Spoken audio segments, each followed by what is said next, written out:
They say a man's wedding day should be the happiest moment of his life. But for Alexander Cole, standing at the altar in his $1,000 suit, hands trembling as he waited for his bride, the only thing he could think about was his mother, the woman who died 5 years ago, the woman whose funeral he left early because he couldn't stand to look at his father across the casket. And somehow, impossibly, the woman he swore he just saw standing in the back row of the cathedral, wearing the same blue dress they buried her in, staring at him with eyes that held both sadness and urgency. Before we go deeper into the story, let us know in the comments where you're watching from. We'd love to hear from you. And if you're new here, click on the subscribe button so you never miss any of our upcoming videos. Alexander Cole wasn't born into struggle. He was born into power. His father, Gregory Cole, built a real estate empire worth billions, the kind of wealth that bought private islands and influenced elections. Their family name opened doors that most people didn't even know existed. But money, as they say, doesn't buy happiness. And in the Cole household, it certainly didn't buy peace. Alexander's mother, Miriam, was different from the usual society wives who lunched at country clubs and measured their worth in designer handbags. She grew up middle class, the daughter of a school teacher and a nurse, and she never quite adjusted to the coldness of Gregory's world. She was warm where he was calculated. She was gentle where he was harsh. And most importantly, she saw people as people, not assets or opportunities. Alexander remembered Sunday mornings when his mother would sneak him out of the mansion before his father woke up, and they'd drive to a small diner on the edge of town where no one knew their last name. She'd order pancakes and let him have extra syrup while she told him stories about her childhood, about a simpler time when happiness didn't require a price tag. Those moments felt like stolen treasures, brief escapes from his father's expectations and endless lessons about legacy and responsibility. Gregory Cole raised his son the way a general might train a soldier. Every decision was strategic. Every emotion was weakness. Love was something you felt for the family business, not for people who might disappoint you. And when Alexander showed signs of being too soft, too much like his mother, Gregory would pull him aside and remind him that Cole men didn't cry. They conquered. The breaking point came 5 years ago, on a Tuesday evening that Alexander would never forget. Miriam collapsed in the garden while tending to her roses, the one hobby Gregory allowed her because it kept her occupied and out of his business meetings. The doctors said it was a brain aneurysm, sudden and catastrophic. She was alive when the ambulance arrived, barely conscious but alive. Alexander, who was 27 at the time and already running a successful tech startup, rushed to the hospital. He found his father in the waiting room, not pacing or praying, but sitting calmly with his phone, responding to work emails. When Alexander asked if he was okay, Gregory looked up with empty eyes and said something that would haunt his son forever. He said, "Your mother was always too fragile for this life. Maybe this is for the best." Miriam died 3 hours later. Alexander held her hand as she slipped away, whispering promises he knew he couldn't keep, telling her he'd make his father understand how much she mattered, how much they both needed to change. But Gregory never came to say goodbye. He was in a conference call when she passed, finalizing a deal he claimed couldn't wait. The funeral was a spectacle, hundreds of people who barely knew Miriam showing up to be seen, to network, to maintain appearances. Gregory stood at the front with a face carved from stone, shaking hands and accepting condolences like a politician at a fundraiser. And when it was over, when they lowered Miriam into the ground on a gray November afternoon, Gregory turned to his son and said they needed to talk about the future of the company, about Alexander's responsibilities now that his mother's distraction was gone. That's when Alexander snapped. In the middle of the cemetery, surrounded by people in black, he told his father exactly what he thought of him. He called him a monster, a coward, a man who valued money more than the woman who gave up everything to stand beside him. Gregory didn't shout back. He simply straightened his tie, looked at his son with disappointment, and walked away. They hadn't spoken since. Not at holidays, not at birthdays, not even when Alexander's company went public and made him wealthy in his own right. 5 years of silence. 5 years of living in the same city but existing in different worlds.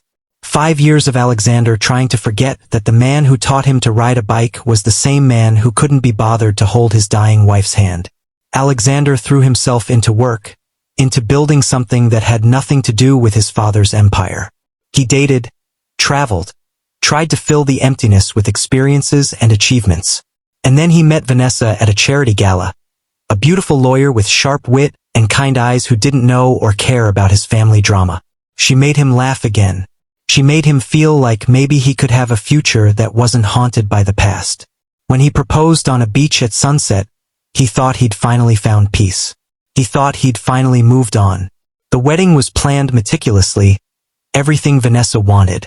A grand cathedral, white roses everywhere. A string quartet, 200 guests. Alexander's father wasn't invited, of course. He hadn't been told about the engagement, the venue, or even that his son had found someone worth marrying. As far as Alexander was concerned, Gregory Cole was already dead. But standing there now, moments before walking down the aisle, Alexander couldn't shake the feeling that something was wrong. His chest felt tight. His hands wouldn't stop trembling. And when he looked toward the back of the cathedral, searching for Vanessa's face in the crowd of arriving guests, he saw her instead. His mother, standing in the last pew, partially hidden by a stone column, wearing that blue dress with tiny white flowers, the one they'd chosen for her burial because it was her favorite. Alexander's breath caught. His vision blurred. For a moment, he convinced himself it was stress, exhaustion, the weight of the day playing tricks on his mind. People didn't come back from the dead. Ghosts weren't real. His mother was gone, buried in a cemetery 15 miles away, her headstone engraved with words his father chose that said nothing about who she really was. But then she moved, just slightly, a gentle tilt of her head, and her eyes met his across the crowded cathedral. Those eyes, warm and sad and impossibly familiar, locked onto him with an intensity that made his knees weak. And then she lifted one hand, pointing not at him but toward the doors, toward the exit. Her lips moving in words he couldn't hear but somehow understood. Go to your father. Go now. Alexander's best man, Marcus, grabbed his arm and asked if he was okay. Alexander couldn't respond. He was frozen, staring at the impossible, his mind scrambling for rational explanations. Maybe it was someone who looked like her. Maybe he was having a breakdown. Maybe this was what grief looked like after you buried it for 5 years and pretended everything was fine. The pastor approached, smiling, asking if they were ready to begin. The guests were settling into their seats. Somewhere in the preparation room, Vanessa was putting on her veil, excited and nervous and completely unaware that her groom was falling apart. Alexander tried to focus. He tried to breathe. But when he looked back toward the pew, his mother was still there. And this time her expression had changed from urgency to something that looked like desperation.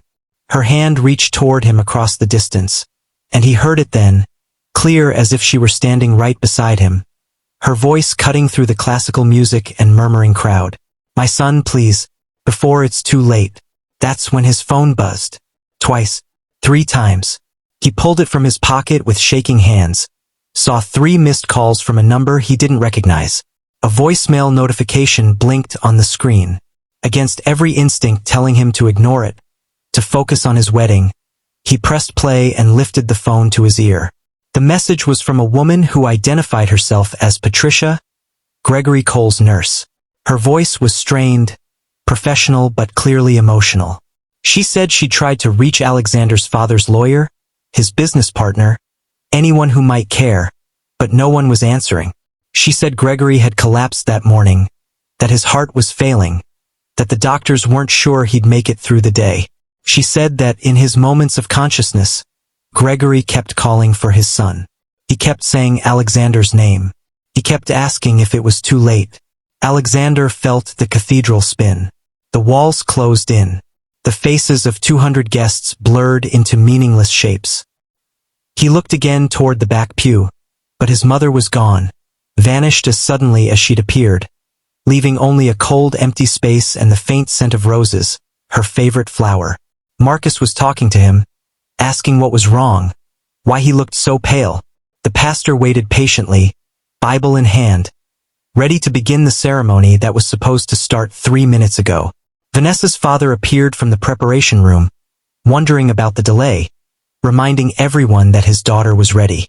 And Alexander realized with crushing clarity that he was standing at a crossroads. Down one path was the wedding, the life he'd planned, the future he'd convinced himself he wanted. Down the other path was his father, a man he'd spent 5 years hating, lying in a hospital bed calling out for forgiveness that Alexander wasn't sure he could give. Would you stay if you were Alexander? Would you walk away from your wedding, from the person you love, to see a parent who hurt you more than anyone else? Or would you stay, finish the ceremony, and let the past finally die? Think about that, because what Alexander chose to do next would change everything. He looked at Marcus and said 3 words that felt like jumping off a cliff. I have to go. The cathedral erupted in confused whispers. Marcus grabbed his arm, asking where, asking why, reminding him that his bride was about to walk down the aisle. But Alexander was already moving, already pulling off his boutonniere, already heading toward the massive wooden doors at the back of the church. Vanessa's father tried to stop him, demanding an explanation. The pastor called after him, concerned and bewildered, and then Alexander ran. He ran through the cathedral doors and into the parking lot, his dress shoes slapping against pavement, his perfectly styled hair coming undone in the wind. He climbed into his car, hands shaking so badly he could barely get the key in the ignition, and he drove toward the hospital where his father was dying, leaving behind the wedding, the guests, and the woman who'd just been told that her groom had disappeared without explanation. The drive took 23 minutes, but it felt like hours. Alexander's mind raced with memories he'd buried, conversations he'd refused to think about, moments when his father had been more than just cold and calculating. He remembered being 7 years old and Gregory teaching him to swim in their pool, patient and encouraging in a way Alexander had almost forgotten. He remembered being 12 and his father showing up to a school play he said he couldn't attend, sitting in the back row and clapping louder than anyone else. He remembered being 16 and Gregory staying up all night helping him prepare for a debate competition, making coffee and running through arguments until sunrise. His father had been cruel, yes, emotionally distant, absolutely, but he'd also been human, complex, capable of both great coldness and unexpected warmth. And Alexander realized with painful clarity that in his grief over losing his mother, he'd turned his father into a monster, refused to see him as anything more than the man who'd failed them both. The anger felt safer than forgiveness. The distance felt easier than trying to understand. When he arrived at the hospital, the same one where his mother died, Alexander felt like he was moving through a nightmare. The fluorescent lights were too bright. The smell of disinfectant burned his throat. He found Patricia, the nurse, waiting in the hallway outside the ICU. She looked exhausted and relieved to see him. She said his father had stabilized slightly but was still critical. She said the doctors were doing everything they could. She said Alexander should prepare himself for the possibility that this might be goodbye. Alexander stood outside his father's room for what felt like an eternity, his hand on the door handle, unable to make himself push it open. 5 years of anger, resentment, and unspoken words stood between him and that door. 5 years of convincing himself he didn't need his father, didn't miss him, didn't care whether they ever reconciled. But now, faced with the reality of permanent loss, Alexander felt everything he'd suppressed come flooding back. The grief, the longing, the desperate wish that things could have been different. He thought about his mother, about whether he'd really seen her in the cathedral or if his mind had conjured what he needed to see to make this impossible choice. Either way, she'd been right. He needed to be here. He needed to face this while he still could. Taking a deep breath that hurt his chest, Alexander pushed open the door and stepped inside. Gregory Cole looked nothing like the powerful businessman who'd built an empire. He looked small, fragile, connected to machines that beeped steadily in the quiet room. His hair, always perfectly combed, lay messy against the pillow. His face, usually stern and controlled, looked peaceful in unconsciousness. Alexander approached slowly, carefully, as if any sudden movement might shatter the moment. He pulled a chair beside the bed and sat down, his wedding suit completely out of place in this sterile room. For several minutes, he just stared at his father, this man who'd shaped so much of his life for better and worse. And then Gregory's eyes opened. It took him a moment to focus, to realize who was sitting beside him. When recognition finally came, his expression shifted through surprise, confusion, and something that looked painfully like hope. "Alexander," he whispered, his voice rough and weak. "You came." Alexander nodded, not trusting himself to speak yet. His throat felt tight. His eyes burned with tears he'd refused to cry for 5 years. Gregory tried to sit up but didn't have the strength. He settled for turning his head, keeping his eyes on his son's face as if afraid he might disappear. "I didn't think," Gregory started, then stopped, struggling for breath. "I didn't think I'd get to see you again." The machines beeped faster. A nurse peeked in, checked the monitors, and left them alone again. Alexander finally found his voice, though it came out strained and uncertain. "Patricia called me. She said you were asking for me." Gregory's eyes filled with tears, something Alexander had never seen in his entire life. "I've been asking for you for 5 years, he said quietly. "I just didn't know how." The words hung in the air between them, heavy with everything they'd never said, all the conversations they'd avoided, all the pain they'd caused each other. Alexander felt his own tears start to fall, hot and unstoppable. He'd prepared himself for anger, for confrontation, for all the accusations he'd rehearsed in his mind during lonely nights. But sitting here now, watching his father struggle to breathe, all he felt was tired, so incredibly tired of carrying this weight. "Dad," he started, then had to stop. The word felt foreign after years of refusing to say it. "Why didn't you come to her when she was dying? Why couldn't you just be there for her?" Gregory closed his eyes, a single tear sliding down his weathered face. "Because I was a coward. Because I didn't know how to handle losing her. Because I'd spent 30 years building walls around my heart. And when it mattered most, I couldn't tear them down fast enough." It was the most honest thing Alexander had ever heard his father say. No deflection, no excuse, just raw, painful truth. Gregory continued, his voice getting weaker but more urgent, as if he knew time was running out. "I loved your mother more than anything, Alexander. But I loved her the way I knew how, which was poorly. I thought providing for her, protecting her, giving her everything money could buy, that was love. I didn't understand that she needed me to just sit with her, to talk to her, to hold her hand and tell her she mattered more than any business deal or investment. And when she got sick, when I realized I was going to lose her, I panicked. I shut down. I ran from the one moment in my life when I should have run toward her." Alexander wiped his eyes with the back of his hand, his expensive wedding suit now wrinkled and tear-stained. He thought about all the times he'd rehearsed this conversation, all the cutting things he'd planned to say, all the ways he'd imagined making his father hurt the way he'd been hurt. But none of it mattered now. "I hated you," Alexander admitted quietly. "For years, I hated you for what you didn't do, for what you didn't say. I convinced myself you didn't care about Mom, about me, about anything except money and power." Gregory nodded, accepting the words like he'd been expecting them. "You had every right to hate me. I failed both of you. I was a terrible husband and an even worse father. But Alexander, there hasn't been a single day in these 5 years that I haven't thought about you. Not one day that I didn't regret how I handled your mother's death, how I pushed you away instead of holding you close when we both needed each other most." The machines continued their steady rhythm. Outside the window, the sun began to set, casting orange light across the white hospital walls. Alexander realized that somewhere across the city, his wedding reception was probably starting without him. Vanessa was probably confused, hurt, maybe angry. Their guests were probably gossiping, wondering what had happened to the groom who disappeared. But he couldn't think about that now. He could only think about his father, this flawed and broken man who'd caused so much pain but was still his father. Still the man who'd taught him to ride a bike, who'd shown up to that school play, who'd stayed up all night helping with debate prep. Still human. Still capable of change, even if that change came too late. "Dad," Alexander said, his voice steadier now. "I need to tell you something." Gregory waited, watching his son with exhausted eyes.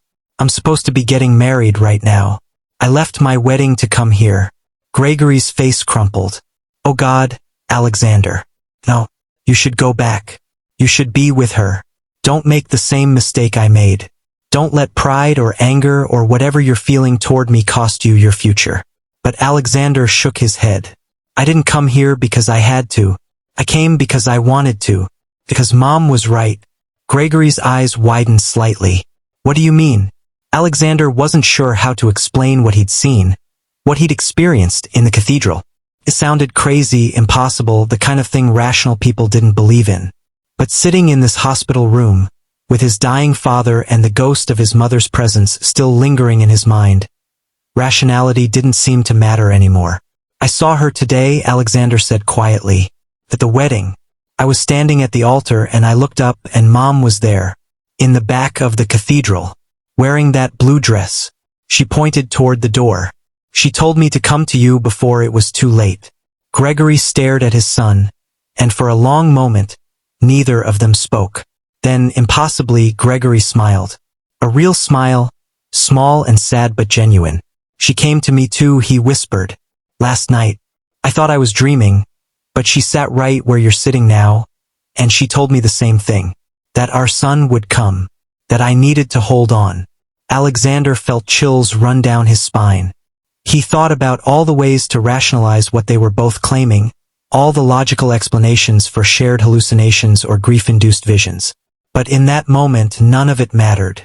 Whether his mother's ghost was real or whether they'd both simply needed to believe she'd brought them back together, the result was the same. They were here. They were talking. They were finally being honest after 5 years of silence. I'm sorry, Gregory said, his voice breaking. I'm so sorry, Alexander. For everything. For not being there when your mother needed me. For pushing you away when you needed me. For making you feel like you had to choose between loving her and respecting me. I was wrong about everything. And I know it's too late now. I know you can't forgive me. But I needed you to know that I'm sorry. Alexander sat with those words, feeling their weight, understanding that this was the moment that would define everything going forward. He could hold onto his anger.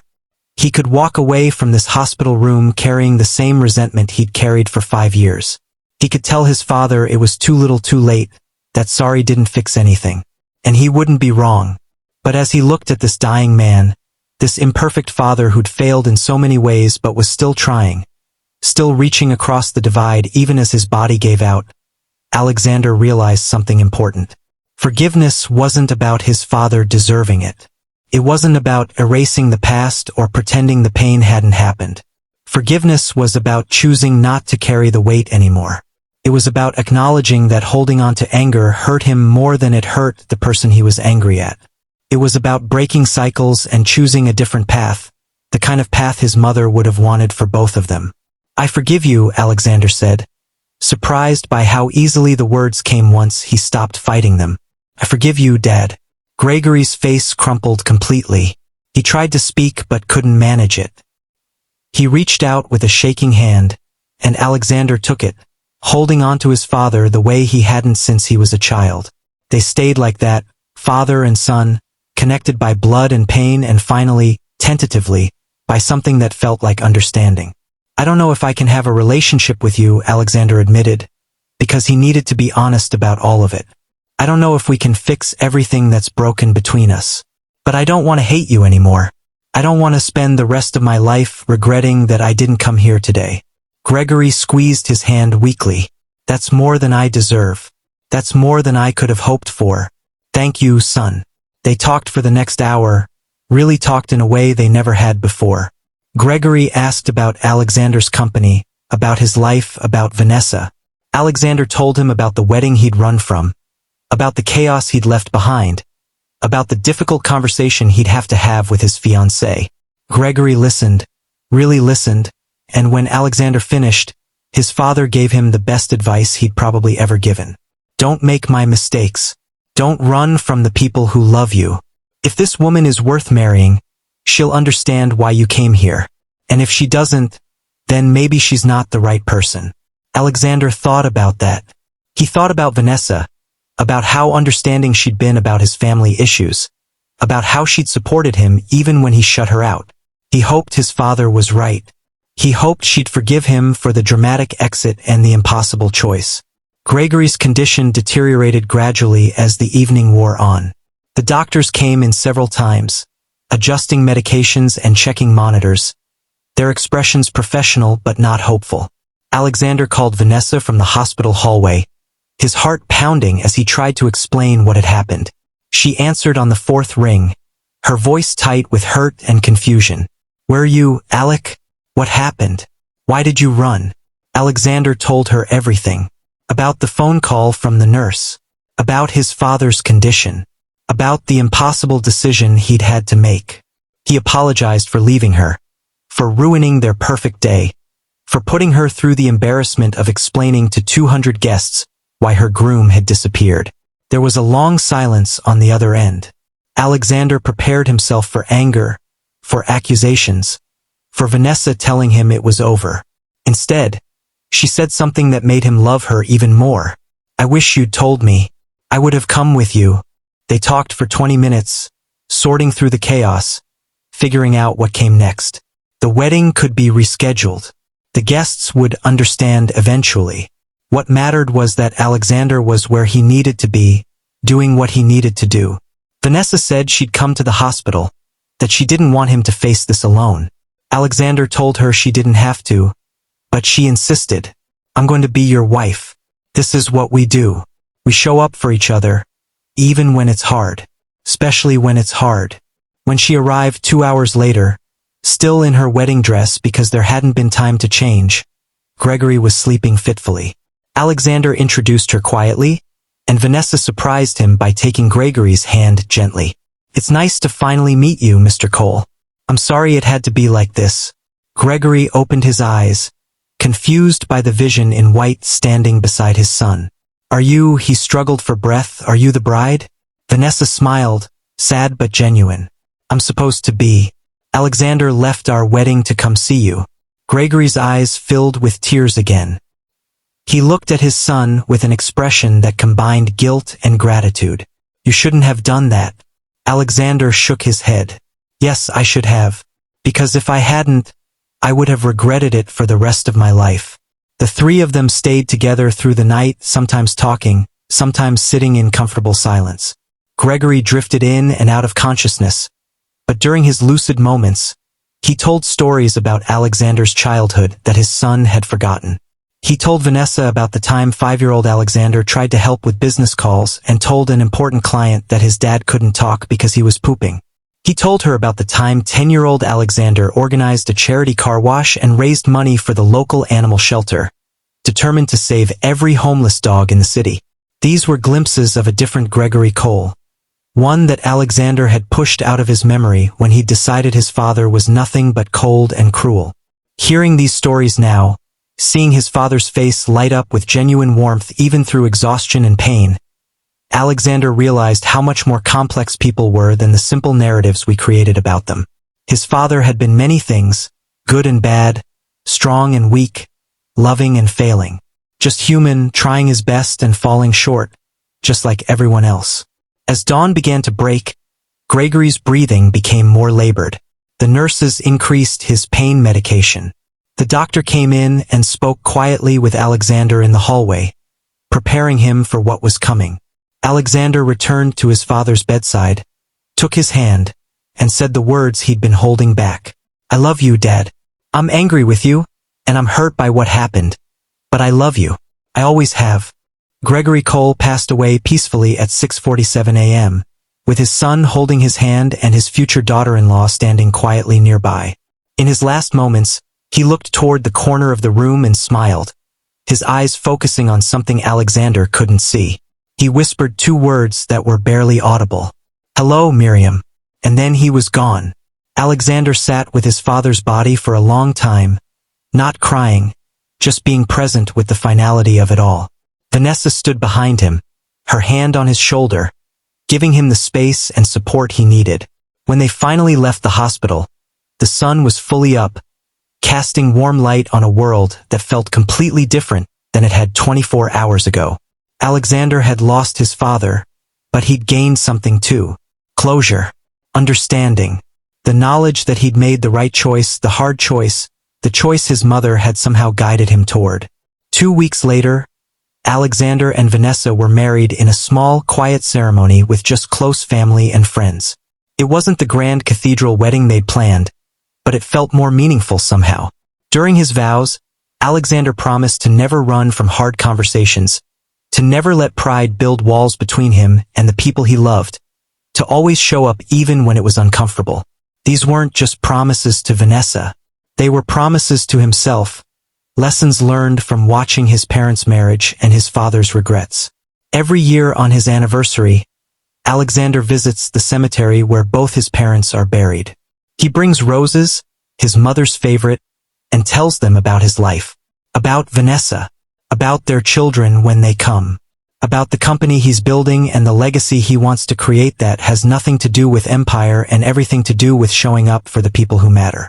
Some people ask him if he regrets leaving his wedding that day. The answer is always no, because in that hospital room, during those final hours with his father, Alexander learned something crucial about forgiveness, about family, about what really matters when everything else is stripped away. He learned that holding on to anger was a weight he didn't have to carry, that people were complicated and flawed and still worthy of love, that sometimes the hardest choices led to the most peace. And he learned that his mother, whether as a ghost or simply as a memory that guided his heart, had been right. She told him to go back to his father before it was too late. She told him forgiveness was more important than pride. She told him that love, even imperfect love, was worth fighting for. Now, when Alexander tells this story, people always ask the same question. Did you really see your mother's ghost? Or was it just what you needed to believe to make an impossible choice? His answer is always the same. Does it matter? Whether she was really there or whether she lived on in my heart and conscience, she brought me back to my father when we both needed it most. She gave us one more chance to be honest with each other. She gave me the push I needed to choose forgiveness over anger. And in the end, isn't that what love does? It finds a way to reach us, even across impossible distances, even from beyond death itself. So what would you have done in Alexander's place? Would you have left your wedding to see a parent who hurt you? Would you have found it in your heart to forgive someone who'd caused so much pain? Or would you have let pride and anger win? Think about the people in your own life, the relationships damaged by time and misunderstanding, the conversations you've been avoiding because they're too hard, too painful, too late. Are they really too late? Or is there still time to say what needs to be said, to heal what can be healed, to choose understanding over judgment? Alexander's story reminds us that we're all running out of time, that tomorrow isn't promised, that the weights we carry, the grudges we hold, the walls we build, they all eventually cost us more than the people we're protecting ourselves from. So maybe today is the day.